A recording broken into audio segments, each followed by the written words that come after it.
We are the Gujarat Technological University. Since its inception over a decade ago, GTU has been empowering young and curating minds to realize their true potential.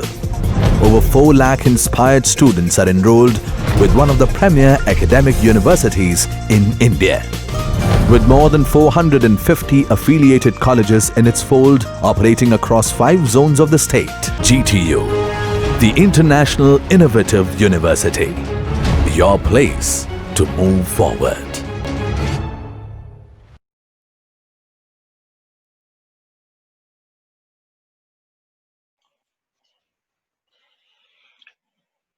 So welcome everybody. We'll continue with the unit number 5 of the subject control of electrical drives, that is dynamic modeling and vector control. So let's summarize quickly. अब तक हमने क्या देखा है that induction machine या AC machine को control करना difficult है, उसका कंस्ट्रक्शन बहुत इजी है, मेंटेनेंस बिल्कुल जीरो है, तो उसको कंट्रोल करना मुश्किल है. कंट्रोल करने के लिए the best method we had so far was the variable frequency control where you kept V by F ratio constant. But उसमें हमें डिसएडवांटेज ये मिला था कि मशीन का टॉर्क और फ्लक्स दोनों एक दूसरे से जुड़े हुए हैं. एक को कांस्टेंट रख के दूसरे को चेंज करना स्टेडी स्टेट में पॉसिबल है, बट ट्रांजिएंट में तो दोनों एक दूसरे से अफेक्ट हो ही जाते हैं. So it can not keep flux constant and change torque only. So that temporary change is giving you sluggish response, slow response, और उस ड्यूरेशन में जो बहुत प्रिसाइज एप्लीकेशंस है जैसे टेक्सटाइल है, पेपर मिल है, तो वैसे उस मेथड में मतलब वहां पे वो स्पीड कंट्रोल इफेक्टिव नहीं रहता है, right. So we need a new method and for that we need a dynamic modeling, right? So dynamic modeling के बारे में हमने yesterday we started this particular topic. These are drawbacks of scalar control. Coupling problem के बारे में भी हमने देखा था कि फ्लक्स एंड टॉर्क दोनों एक दूसरे को अफेक्ट करते हैं. Temporarily when I change frequency and I change voltage also such that the ratio V by F is constant, but the change when they are changing frequency and voltage दोनों का dynamics अलग-अलग है, तो temporary flux gets decreased and that is ultimately compensated by flux control loop. But उस duration में हमारा जो response है वो पुअर रहता है, डायनेमिक रिस्पॉन्स है वो पुअर रहता है. So this is the problem known as coupling problem. So temporary dipping of flux reduces the torque and जिसके बारे में हम ऑलरेडी बात कल भी कर चुके हैं. तो सॉल्यूशन है वेक्टर कंट्रोल और फील्ड ओरिएंटेड कंट्रोल. तो वेक्टर कंट्रोल का आइडिया उनको आया डीसी सेपरेटली एक्साइटेड मोटर से. तो डीसी सेपरेटली एक्साइटेड मोटर में उन्होंने देखा कि फील्ड और आर्मेचर दोनों एक सेपरेट एंटिटी है, दोनों एक दूसरे से 90 डिग्री पे है. And when you change one item, that means suppose I keep this field current constant, so flux is always constant and I can control torque by just controlling the current I. So though torque is interaction of flux into IA, right? But एक को constant रख के सिर्फ IA very करके torque very कर सकते हैं, और IA जब चेंज करते हैं फ्लक्स अफेक्ट नहीं होता. If we can have such a control in induction motor also, it is known as vector control. Field is oriented. जिस तरह से यहाँ पे ये एक्सिस है, उस तरह से इस एक्सिस पे फील्ड को ओरिएंट करेंगे और टॉर्क को उससे 90 डिग्री पे ले जाएंगे, इसलिए इसको हम लोग फील्ड ओरिएंटेड कंट्रोल भी बोलते हैं, right. So how do we do that? That is what is the topic of this particular chapter, right? ऐसा करने से we will be having decoupling of torque and flux, and so that DC machine like nice speed control will be possible, right? तो ये जो हमने उसका basic vector control का जो बेसिक ब्लॉक डायग्राम है वो इस तरह से है कि somehow out of the 3 phase currents we would like to 3 phase current, मतलब हमारे पास जो भी करंट है stator current for R phase, Y phase और बी फेज, उसमें से हम तीनों फेज को मिला के उसका 2 कंपोनेंट निकाल लेते हैं, जिसको हम बोलते हैं 3 phase to 2 phase transformation. So let us से कि IA, IB, IC की जगह now I have 2 currents, one is DS, one is QS. DS is a direct axis and QS is a quadrature axis. Will later on prove that DS is affecting flux only and QS is perpendicular to it and it is affecting the torque only. तो अगर हम इसकी values adjust करेंगे तो accordingly मुझे speed control भी इस तरह से मिलेगा कि फ्लक्स कांस्टेंट रहेगा और रिक्वायर्ड स्पीड के हिसाब से सिर्फ IQS या टॉर्क या स्पीड चेंज होगी। तो इस तरह से अगर हम अगला मतलब स्पीड कंट्रोल कर सके तो उसको हम बोलते हैं vector control. Of course we need an inverter so that we can change the voltage and frequency. So indirectly we will be doing the PWM inverter only, we'll be using it. But PWM pulses now will be generated based on the value of IDS and IQS, right?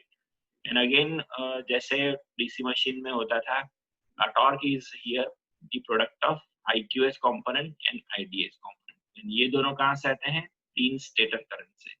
तो ये जो हमारे 3 phase से 2 phase जो transformation है उसके बारे में हम देखेंगे। तो that is what we had already discussed. आज उसको फिर से डिटेल में देखते हैं, right? So DC machine like performance is what we are anticipating, expecting, जिसको हम लोग बोलते हैं vector control, right? So DQ component के लिए हमें डायनेमिक मॉडलिंग चाहिए। डायनेमिक मॉडलिंग इसलिए करते हैं so हम इस DC इंडक्शन मोटर जिसमें कि हमारे पास 3 फेज के 3 फेज वोल्टेज और करंट ही है, rotor and stator. What do we have? 3 phase currents in 3 phases of stator, 3 phase voltages in 3 phases of stator and same is with the rotor. So ये चीज हमें हमारे पास मालूम है। हमारे पास 2 ऐसे कंपोनेंट करंट के नहीं है जो कि D करंट और Q करंट बोल सकते हैं जो एक दूसरे से 90 डिग्री हो। तो ये कैसे निकाल सकते हैं? ऐसा कुछ पॉसिबल है क्या? That is the question. Yes, that is possible और उसको निकालने के लिए we are going to use this reference frame theory. Reference frame theory and reference transformation या ABC alpha beta DQ reference frame उसके बारे में आज हम देखेंगे, राइट? सो रेफरेंस फ्रेम के बारे में यस्टरडे कल हमने देखा था कि रेफरेंस फ्रेम मतलब अगर हम किसी चीज को देख रहे हैं तो कहाँ से देख रहे हैं उसके हिसाब से उसका मूवमेंट हमें दिखता है। Whether they are varying or not, it depends on the location from which you are viewing it. तो इसी तरह से अगर एक स्पीड में जाती हुई ट्रेन है उसके पैरेलल एक दूसरी उसी स्पीड से जाती हुई कोई व्हीकल से अगर आप देखेंगे तो दूसरी चीज आपको स्टेशनरी दिखाई देगी। इसी तरह से हमारे जो वेरिएबल्स हैं उसी जो वेरिएबल टाइम के साथ चेंज हो रहे हैं उसको मैं कुछ रेफरेंस फ्रेम के ऊपर ट्रांसफॉर्म करूंगा तो mathematically I will show that they will become DC quantities. That means time variation जो ओमेगा टी के साथ वेरी होते हैं वो क्वांटिटी चेंज हो जाएगी, राइट? तो वो reference frame and reference frame transformation कैसे काम करते हैं that is what we are going to discuss today. कल हमने देखा था कि जैसे टाइम वेरिंग करंट की वजह से we basically having the inductances which are also varying with respect to time और रोटर पोजीशन भी चेंज होती रहती है with respect to time। तो मुझे टाइम वेरिंग इंडक्टेंसेस मिलेंगे और फिर we are going to have a differential equation. तो टाइम वेरिएशन भी है उसका डिफरेंशियल इक्वेशन भी है तो सॉल्यूशन बहुत कॉम्प्लिकेटेड हो जाता है। But if I use the reference transformation the analysis becomes very easy. So ABC से जो ट्रांसफॉर्मेशन कैसे कर सकते हैं वो हम आज देखने वाले हैं। रेफरेंस फ्रेम जैसे कि आप देख रहे हो is another set of reference axis on which the conventional ABC vector at any instant are transformed। मतलब मैथमेटिकली हम उसका कंपोनेंट ढूंढते हैं उसके ऊपर। एक सिंपल एग्जांपल से आज हम उसको देखेंगे। ABC and alpha beta reference frame हमने देखा था। तो बेसिकली ABC ऐसी रेफरेंस फ्रेम है जो कि 3 एक्सिस है जहाँ पे they are 120 degree to each other. Alpha beta axis ऐसी एक्सिस है जिसमें 2 एक्सिस है दोनों एक दूसरे से 90 डिग्री पे है एंड आप generally alpha and A axis को हम लोग अलाइन एज्यूम कर सकते हैं। तीसरी एक रेफरेंस एक्सिस पॉपुलरली यूज होती है जिसको हम लोग बोलते हैं DQ reference frame, right? So alpha beta के बारे में हम कल लोग जान चुके थे। They are stationary with respect time, right? So now आज हम देखते हैं कि 3 फेज से 2 फेज ट्रांसफॉर्मेशन कैसे कर सकते हैं। The figures which you are having are from the book Modern Variable Frequency Drive of BK Bose. So, courtesy from that particular book, we are using this particular thing. आप देख सकते हो कि ये 3 phases हैं। This is A phase, B phase and C phase. तो ये मेरे नॉर्मल थ्री फेज सिस्टम है जिसको हम लोग बोलते हैं कि V A is equal to V M sine omega T, V B is equal to V M sine omega T minus 120 and V C is equal to V M sine omega T minus 240। ये three phase system है। Assume करते हैं कि दूसरी एक two phase system ऐसी है जिसमें ये क्यू एक्सिस है एंड ये डी एक्सिस है, दोनों एक दूसरे से 90 डिग्री पे है एंड एट एनी इंस्टेंट ये कहीं पे भी हो सकते हैं। ये reference frame D Q 360 degree में कहीं भी हो सकती है, बट Q और D के बीच में 90 डिग्री है। सपोज मान लेते हैं कि एट प्रेजेंट VAS और VQ के बीच में एंगल थीटा है, राइट। इतने पार्ट को हम जूम करके यहाँ पे एनालाइज करते हैं, तो आप देख सकते हो कि मेरा ये VQ कंपोनेंट है, ये VD कंपोनेंट है। ये इमेजिनरी दो एक्सिस है जो हमने इमेजिन की है कि ऐसी एक्सिस सपोज है, तो उसके कंपोनेंट ए फेज पे अगर हम ढूंढना चाहें तो इस तरह से ढूंढ सकते हैं। We know that VQS is at angle theta with respect to VAS, तो उसका the component of VQS on VAS is nothing but VQS cos theta. Similarly, VDS is at 90 degree, VQS से ये एंगल थीटा है तो ये हो जाएगा 90 minus theta. और अगर मैं यहाँ से एक परपेंडिकुलर ड्रॉ करूँ, ये एंगल 90 माइनस थीटा है, ये एंगल है 90 डिग्री, तो ऑफ कोर्स ये एंगल हो जाएगा थीटा। इसका मतलब कि VDS का कंपोनेंट जो कि हम इस VAS पे ढूंढना चाहें तो ये हो जाएगा PQS sin थीटा। इसका मतलब what is VAS?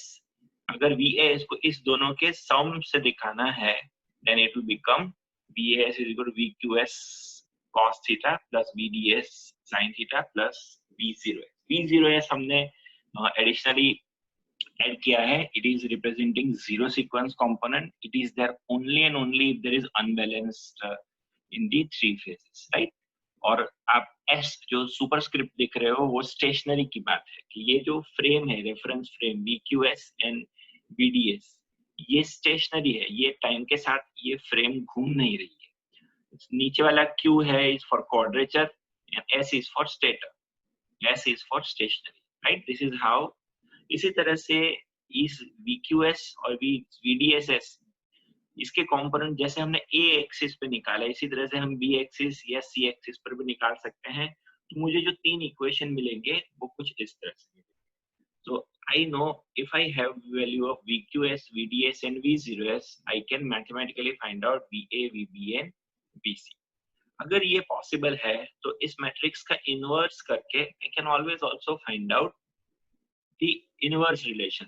That means if I know VA, VB, VC जो कि हमारे पास ऑलरेडी अवेलेबल होते हैं थ्री फेज वोल्टेजेस, तो मैं उसके ये Q component, D component and zero axis component हमेशा ढूंढ सकता हूँ, right. VA, VB and VC, और इस तीनों का जब हम सम करेंगे तो जीरो एक्सिस वाला जो पार्ट है वो जनरली zero हो जाएगा if the three phases are balanced, right? So the meaning is that this is nothing but three phase to two phase transformation। ये three phase system था मेरा जिसको मैं mathematically two phase पे transfer कर सकता हूँ। What is required? The value of VA, VB, VC and value of theta। अगर ये मेरे पास मालूम है तो मैं उसके VQ and VD values ढूंढ सकता हूँ। Same way I can have, अगर तीन फेज के करंट मेरे पास मालूम है तो I can find out VQ and IQ and DQ currents also, right. So what will be then new with us? अब मेरे पास जो VD एंड VQ की वैल्यू होगी वो एक दूसरे से 90 डिग्री होगी। That means if I change one value it is not going to affect the other, and that is our main requirement to have a vector control, right. इसी तरह से सपोज मेरी रेफरेंस फ्रेम है, वो अगर rotate हो रही है तो क्या? तो हम देख सकते हैं कि this is my stationary axis VQS and VDS एक दूसरे से 90 डिग्री होनी चाहिए, और सपोज एक दूसरी एक्सिस है जो कि QE एंड DE है। E is for it is synchronously rotating reference frame के लिए सुपरस्क्रिप्ट E लिया गया है।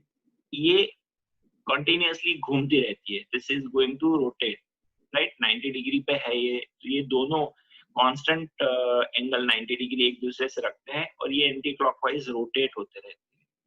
जब भी चीज रोटेट हो रही है तो उसका एनालिसिस के लिए हमने एक फोटो खींचा है जो आपके सामने है। So at any instant theta e is equal to omega e into t, ये यहाँ पे लोकेटेड है, where omega e is nothing but the synchronous speed, right? तो अगर मेरे पास QS and DS के वैल्यूज मालूम है जो हमने देखा था VQS VDS, तो इसके यहाँ पे भी कंपोनेंट हम ढूंढ सकते हैं, right? So the component of Q1, this will be this cos component over here. इसी तरह से इसका component जो है वो यहाँ पे ढूंढ सकते हैं. Likewise, हम अगर इसका mathematical transformation देखें तो ये equations मिलेंगे. यदि VQS, this is VQS E, VQS is equal to VQS E, VDS is equal to VDS E. E यहाँ पे superscript लिखना जरूरी नहीं होता है, हम बाद में लिटरेचर में उसको ड्रॉप कर दिया जाता है. So VQS as cos theta minus VDS as sin theta, ये इसका component यहाँ पे आएगा और opposite direction में जाएगा.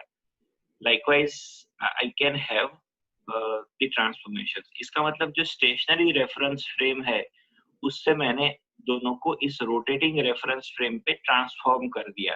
और मुझे चाहिए क्या? सिर्फ theta e की value, that is cos theta e sin theta e. VQS and VDS तो आपको ऑलरेडी मालूम है. तो इसका मतलब कि अगर इस दोनों रेफरेंस फ्रेम के बीच में जो एंगल है एट एनी इंस्टेंट वो अगर आपको मालूम है, then you can always transform the given quantity from stationary reference frame to the synchronously rotating reference frame. ये वाले दो एक्सिस जो एक दूसरे से 90 डिग्री है और एंटी क्लॉकवाइज डायरेक्शन में सिंक्रोनस स्पीड से घूम रही है, उसको बोलते हैं सिंक्रोनसली रोटेटिंग रेफरेंस फ्रेम. अब आपको लग रहा होगा कि what is that we are doing, ये सब ट्रांसफॉर्मेशन हम क्यों कर रहे हैं? तो हम पूरा एक साथ देख लेते हैं क्यों हम ये कर रहे हैं. सपोज हमारे पास तीन फेज सिस्टम है, VA VB VC, VM cos omega t, VM cos omega t plus 5 minus 2 pi by 3 and plus 2 pi by 3, right? Normal three phase system. cos या sin कुछ भी लिख सकते हैं, ये साइनोसॉइडल वेवफॉर्म है. cos या sin लिखने से उसमें कोई ज्यादा फर्क नहीं पड़ता.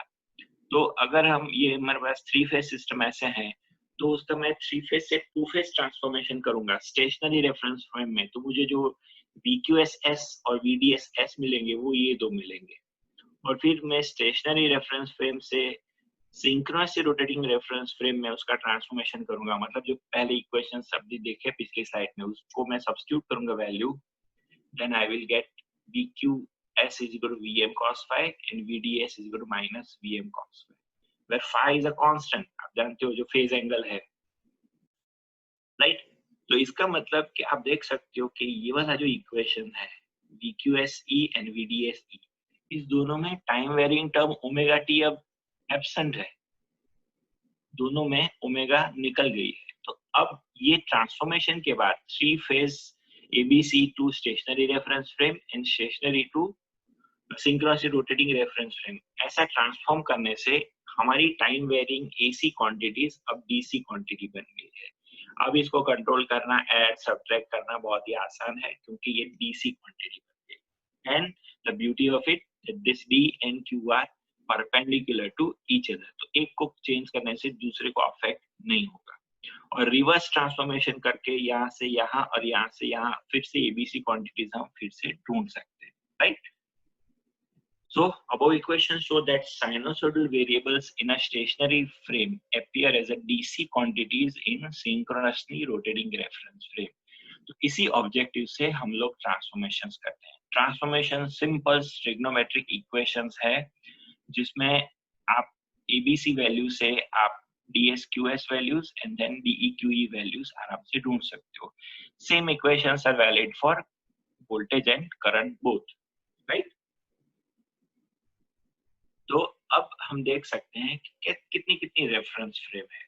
तो रेफरेंस फ्रेम जो है अभी हमारे पास, इसको हम एज्यूम करते हैं कि सपोज आर्बिट्री ये मेरे तीन रेफरेंस फ्रेम है, मतलब तीन थ्री फेज सिस्टम है ABC वाली, एंड ये मेरी Q and D वाली जो रेफरेंस फ्रेम है वो at any angle theta is equal to omega T है, राइट?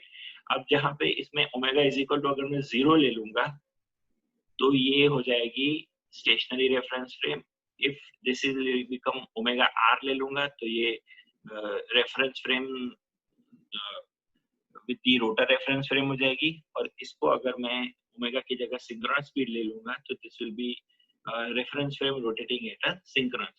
अभी एज्यूम करते हैं कि this is a general reference frame. तो ये 3 फेज टू 2 फेज ट्रांसफॉर्मेशन के लिए ये हमारे पास है, और ये एज्यूम करते हैं कि ओमेगा स्पीड से एंटी क्लॉकवाइज डायरेक्शन में रोटेट हो रही है। माइंड वेल एबीसी फिक्स है, एबीसी में वैल्यूज चेंज होती है, FAS is equal to BM sin omega t, तो ओमेगा टी के साथ चेंज हो रही है, बट एक्सिस लोकेशन फिक्स है, it is oscillating in this direction, this is oscillating in this direction, this is oscillating in this direction, जबकि Q and D axis खुद time के साथ गोल गोल, राइट।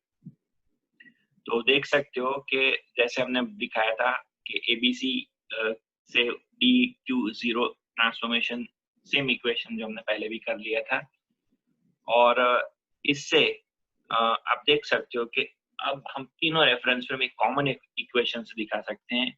जो मेरा ये इक्वेशन आ रहा है theta is equal to omega t, so if I put omega is equal to 0, it becomes stationary reference frame. If it is generally referred to the stationary reference frame, तो stator पे fix कर देते हैं क्योंकि उसका कोई rotations नहीं होता। If I put theta is equal to omega r over here, that is rotor speed, then it will becomes rotor reference frame. That means reference frame fixed on the rotor, which is rotating at the speed omega r less than synchronous speed. And अगर इसमें omega is equal to omega e रख देते हैं, तो ये बन जाता है सिंक्रोनसली रोटेटिंग रेफरेंस फ्रेम, जो कि सिंक्रोनस मैग्नेटिक फील्ड के साथ, सिंक्रोनस स्पीड से घूमती हुई रोटेटिंग मैग्नेटिक फील्ड के साथ उस फ्रेम को हम लोग लॉक कर देते हैं और वो घूम रही है। तो same set of equations we have. जो एक इक्वेशन है मेरा 3 फेज, ये 3 फेज से क्यू पे ट्रांसफॉर्म करने वाला, और उसमें हम ओमेगा की वैल्यू रख के कोई भी एक रेफरेंस फ्रेम यूज कर सकते हैं, राइट। तो now let us see how is the dynamic model of induction motor. तो डायनेमिक मॉडल के लिए अब हमारे पास एबीसी की जो इक्वेशंस है वो क्या है। अगर किरचॉफ वोल्टेज लॉ लगाए तो मेरा जो आर फेज या ए फेज का जो वाइंडिंग है उसमें रेजिस्टेंस है एंड थोड़ा इंडक्टेंस है। So this is nothing but psi AS is flux linkages, which is equal to L into I. L is inductance and I is current, which is varying with respect to time. Inductance भी दो तरह के हैं, self and mutual, but in general सबको हमने इस तरह से दिखाया है, right? तो इसको अगर हम 3 फेज से 2 फेज ट्रांसफॉर्मेशन वाले इक्वेशन में अगर डालेंगे तो जो मुझे मिलेगा इक्वेशन 5 जो हमने पिछले साइड में दिखाया था, उसमें सब्स्टिट्यूट करेंगे एबीसी की वैल्यू को, तो मुझे इक्वेशन मिलेंगे VDS एंड VQS के in this fashion. So RS DIS plus D by dt और psi ds minus omega times psi ds, right. So ये जो इक्वेशंस मुझे मिल गए, अब मेरे पास दो DNQ वाली फ्रेम में मिल गए। मैथमेटिकली दे आर ट्रू, ये फिक्टिशियस फ्रेम है DNQ, फिजिकली ऐसी फ्रेम है नहीं, बट मैथमेटिकली मैंने एज्यूम किया एंड ऐसा एजम्पशन करेक्ट है, and this two frames are at 90 degree to each other. इसी तरह से जो मेरे रोटर के जो इक्वेशंस है उसमें भी हम सेम वे रख सकते हैं। रोटर के इक्वेशंस मतलब rotor reference frame, rotor variables are you can find out in this fashion, क्योंकि current will be there in rotor also, the resistance will be there in rotor also, तो rotor winding के equations, rotor circuit के equations हम इस तरह से लिख सकते हैं, राइट। अगर इस दोनों को कंबाइन करें तो इसकी जो इक्विवेलेंट सर्किट बनती है, these are the value of flux linkages जो हमने ऑलरेडी पहले डिस्कस कर चुके हैं। तो ये इक्वेशन के हिसाब से अगर इक्विवेलेंट सर्किट बनाए तो इंडक्शन मोटर की क्यू एक्सिस इक्विवेलेंट सर्किट ऐसे बन जाती है। तो ये आप देख सकते हो, ये तो पहले भी आता था, ये बीच में हमारी जिसको हम लोग बोलते थे नो लोड ब्रांच या शंट ब्रांच, ये रोटर वेरिएबल्स, ये भी क्यू आर, और यहाँ पे हमारा लोड रेजिस्टेंस आता था। इसमें additionally this is a EMF over here which is omega into psi ds, and यहाँ पे भी ईएमएफ है ओमेगा माइनस ओमेगा। तो ये क्यू एक्सिस मॉडल हो गया। इसी तरह से we can have a d axis model. तो हमने इक्वेशंस लिए, सिर्फ उसको हमने इक्विवेलेंट सर्किट के फॉर्म में दिखाया है, राइट। तो ये कंबाइन करके एक हम इस मॉडल बना सकते हैं। अच्छा, इस इक्वेशन में ओमेगा इज इक्वल टू 0 रखेंगे तो ये स्टेशनरी रेफरेंस फ्रेम हो जाएगा, omega is equal to omega R पे ये rotor reference frame, and omega is equal to omega E पे ये हो जाएगा synchronously rotating reference frame, right. So DQ model, ये जो इक्वेशन जो हमने दो सर्किट दी उनको कंबाइन करके हमारा ABC फॉर्म में, वो तो DQ एक्सिस में थे, we can very easily show that हमारी जो नॉर्मल इक्विवेलेंट सर्किट है उसमें it will be the resultant current will be कि जो भी मेरा करंट जा रहा है उसके दो कंपोनेंट हो जाएंगे QS and DS. DS will be affecting this, which is nothing but the winding producing flux, and QS is the one which is producing torque. Okay? तो ये मैथमेटिकल डेरिवेशन हमारे स्कोप में अभी नहीं है, मैं पे नहीं कर रहा हूँ. दोज आर इंटरेस्टेड उसके लिए I will share it with you. तो इन शॉर्ट DQ अगर ट्रांसफॉर्मेशन मेरे पास D और DS and QS values voltage and current की मालूम है तो मैं सिर्फ इंडिविजुअली एक दूसरे को कंट्रोल कर सकता हूँ. DS is affecting flux only. DS is perpendicular to QS, that means it is not affecting QS.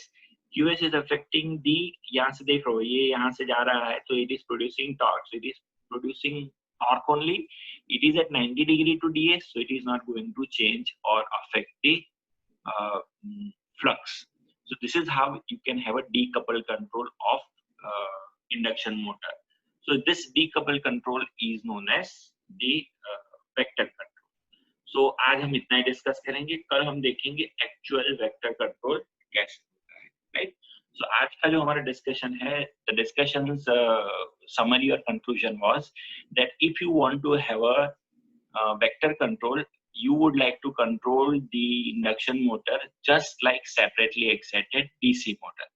उसके लिए मुझे जो हमारे पास नॉर्मल ABC करंट्स होते हैं जो कि 3 फेज करंट्स होते हैं, उसकी जगह पे मुझे ऐसे दो कंपोनेंट चाहिए उस करंट के which is affecting Q axis, that is Q and D, दो इमेजिनरी एक्सिस पे वो स्प्लिट हो जाए, ऐसे कंपोनेंट्स चाहिए. मैथमेटिकली हमने दो एक्सिस इमेजिन करके दिखाया कि मैथमेटिकल ट्रांसफॉर्मेशन से ऐसा पॉसिबल है. तो इस तरह से अगर हम ABC से DSQS एंड DSQS से सिंक्रोनस रेफरेंस फ्रेम में ट्रांसफॉर्म कर देते हैं तो we can have two component D and Q जो एक दूसरे से इंडिपेंडेंट है, 90 डिग्री पे है, एंड वो टाइम वेरिएंग नहीं हो रहा है, DC क्वांटिटी बन जाते हैं. तो फिर उसको ऐड डिलीट मतलब उसको कंट्रोल करना बहुत आसान हो जाता है, right. So how actually they are being controlled, that is what we are going to discuss in our tomorrow's class, right. So today I would like to stop over here. Now I am going to unmute you all.